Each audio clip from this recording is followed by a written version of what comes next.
Bismillahirrahmanirrahim. Assalamualaikum warahmatullahi wabarakatuh.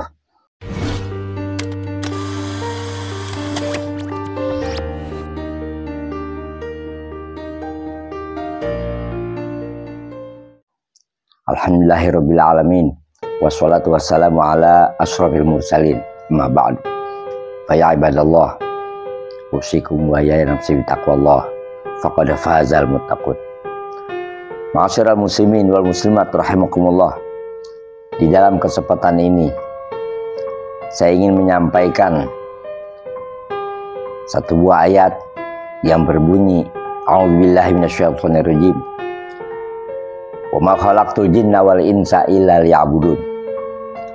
Allah berfirman, tidaklah aku ciptakan jin dan manusia melainkan untuk beribadah kepadaku.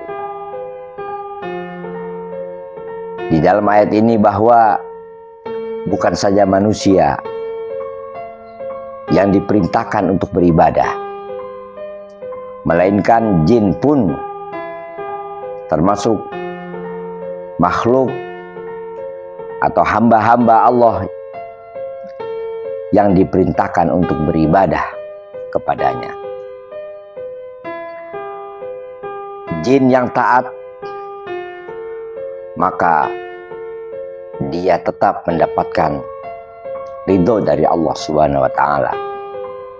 Tetapi jin yang tidak taat, lebih-lebih yang kafir, maka dia adalah dikatakan asyaiton.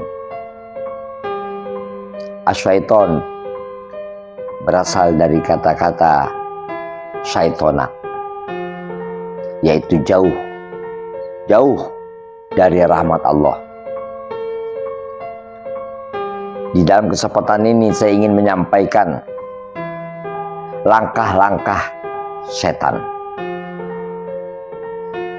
Allah telah melarang kita untuk mengikuti langkah-langkah setan. La tattabi'u khutuwatis syayatin. Janganlah kamu ikuti langkah-langkah setan. Apa saja langkah-langkah setan, hadirin hadirat sekalian? Yang pertama, iqa'ul ibadi fi syirki wal kufr. Menjadikan hamba-hamba Allah menjadi musyrik dan kafir. Membawa manusia kepada perbuatan menyekutukan Allah dan tidak mempercayainya. Udah jelas Allah mengatakan, Qul huwallahu ahad. Katakanlah, Allah itu esa. Bagaimana setan berupaya untuk menggelincirkan orang-orang yang sudah bertauhid, sehingga orang-orang yang sudah bertauhid kepada Allah Subhanahu wa Ta'ala terperosok di dalam kemusyrikan. Dia menduakan Allah. Udah jelas di akhir surah Al-Ikhlas, walam yakul lahu kufuwan ahad. Tidak ada satu pun yang bisa menyerupai Allah. Yang kedua, langkah setan apabila tidak berhasil dia menyebabkan seseorang itu kafir atau musyrik, maka setan berupaya dengan sekuat tenaga agar manusia jatuh di dalam lembah dosa, selalu berbuat maksiat, selalu durhaka, dan membangkang terhadap perintah-perintah Allah. Dia lebih mengikuti ajakan setan. Innama ya'murukum bisu'i wal fahsya. Sesungguhnya setan-setan itu menyuruh kamu, memerintahkan kamu untuk berbuat keburukan dan kekejian. Wa antaqulu 'alallahi ma la ta'lamun, dan agar engkau mengatakan, berpendapat di hadapan Allah sesuatu yang memang kamu tidak ketahui. Kemudian langkah yang ketiga adalah menghalang-halangi hamba-hamba Allah, menghalangi manusia daripada perbuatan taat, sehingga manusia jauh dari jalan Allah, lebih memilih tidak turut dan tidak mengikuti perintah-perintah Allah. Inilah tujuan yang ketiga daripada syayatin, setan-setan yang sebagai musuh Allah. Selanjutnya yang keempat, apabila setan dia tidak mampu untuk menghalang-halangi manusia berbuat ketaatan dan kepatuhan,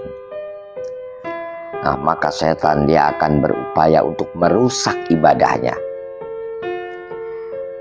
Faqad jaa ahadu sahabah ila Rasul sallallahu alaihi wasallam yaqulu lahu, telah datang salah satu sahabat kepada Rasulullah sallallahu alaihi wasallam kemudian berkata, inna syaitana qad hala baini wa baina sholati wa qiraati yalbisuha alayya.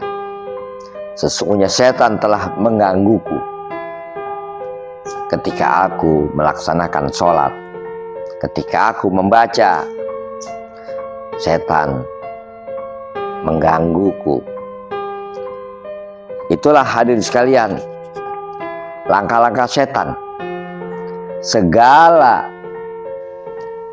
langkah yang dianggap mengikuti setan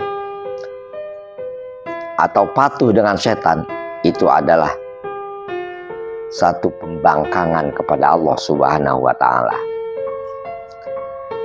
Kemudian bagaimana kita menghindari daripada gangguan-gangguan setan, daripada rayuan-rayuan setan, daripada jebakan-jebakan setan? Nah, di sini hadirin sekalian dijelaskan di dalam kitab yang saya pegang, Alamul Jinni wa Syayatin, kitab alam jin dan setan, di halaman 116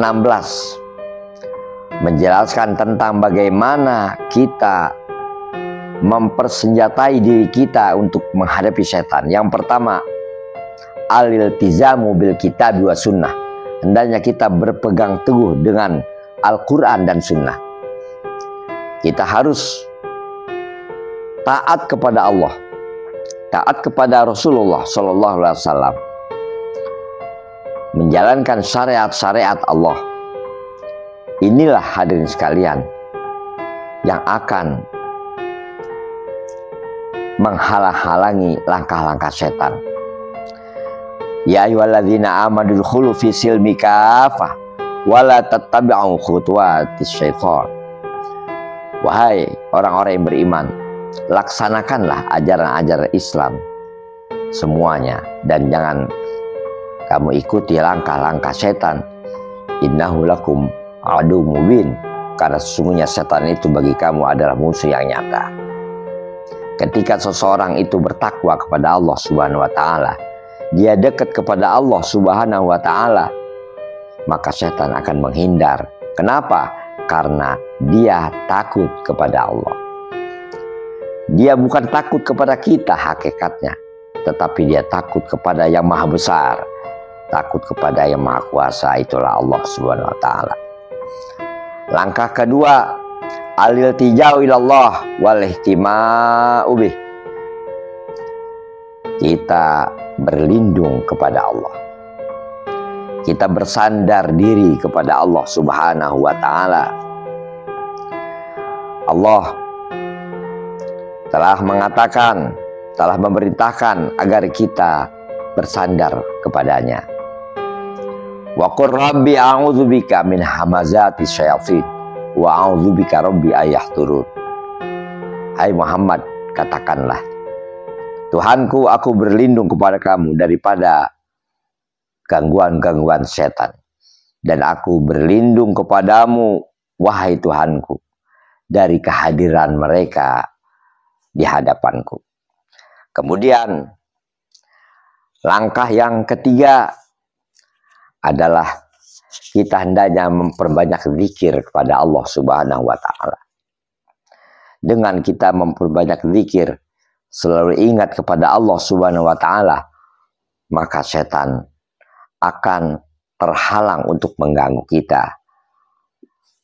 Banyak keterangan-keterangan dari Rasulullah SAW dengan berzikir, mendekatkan diri kepada Allah, maka setan akan tidak bisa mengganggu kita. Dijelaskan, apabila kita keluar rumah, maka hendaknya kita membaca Bismillah, tawakkaltu 'ala Allah, la haula wala quwwata illa billahil aliyil azim. Dijelaskan, apabila kita membaca doa ini ketika keluar rumah, maka setan tidak ada kekuatan lagi, tidak ada daya lagi untuk bisa mengganggu kita. Selanjutnya, di dalam hadis Nabi kita Muhammad SAW, bahwa siapa-siapa yang membaca la ilaha illallah wahdahu la syarikalah lahul mulku wa lahul hamdu wa huwa ala kulli syai'in qadir, di dalam satu hari 100 kali, kanat lahu hirzam minasyaiton hatta yumsi. Bahwasanya kalimat yang tadi dibacakan maka menjadi perisai, menjadi benteng daripada godaan-godaan, gangguan, penganiayaan setan sampai datang waktu sore. Dibaca dalam sehari 100 kali. Ma'asyiral muslimin rahimakumullah, Rasulullah menyatakan yang tadi saya sudah jelaskan. Di sini ada hadisnya, man qala ya'ni idza kharaja min baitih. Siapa-siapa yang berkata ketika keluar dari rumahnya, bismillahi tawakkaltu 'ala Allah, la haula wala quwwata illa billah, yuqalu lahu kufita wa hudita wa uqita wa tanaha anhu syaitan. Fayaqulu li syaitanin akhar kaifa laka bi rajulin qad hudiya wa kufiya wa uqiya. Rawahu Abu Daud wa Nasai wa Tirmidzi. Hadisun hasan.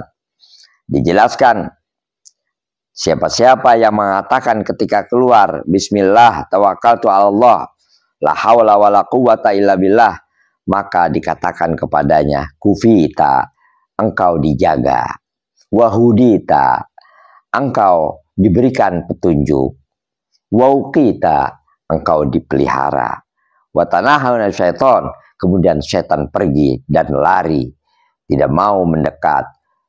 Lalu berkata kepada temannya, yaitu setan yang lain, kaifalaka birajulin qad hudiya, bagaimana kamu bisa mengganggu dia, seseorang itu, padahal dia sudah mendapatkan petunjuk dari Allah dan sudah mendapatkan pemeliharaan dan penjagaan dari Allah Subhanahu wa Ta'ala.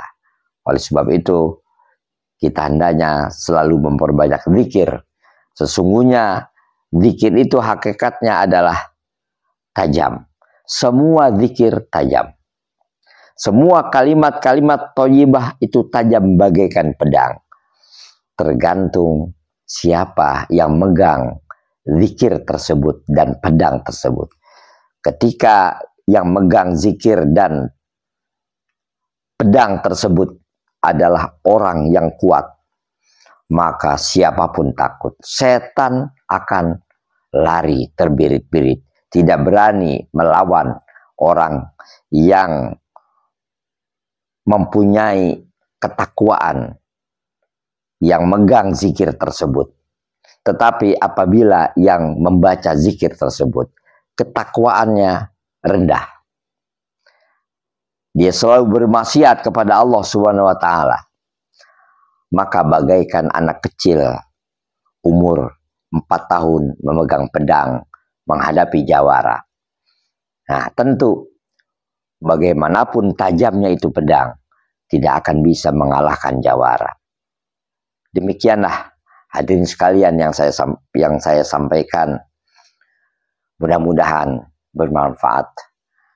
Memang setan ini pun dia seperti halnya manusia, bisa berbuat apa saja, bisa mengganggu, bahkan menyakiti, bisa juga mengambil, menculik, bisa. Sebab setan dia bisa menyerupai apa saja, bisa menyerupai binatang dengan berbagai macam jenis dan macamnya. Dan dia bisa kelihatan dengan menampakkan diri, dan tidak kelihatan karena memang ada di alam gaib. Dia bisa berbuat apa saja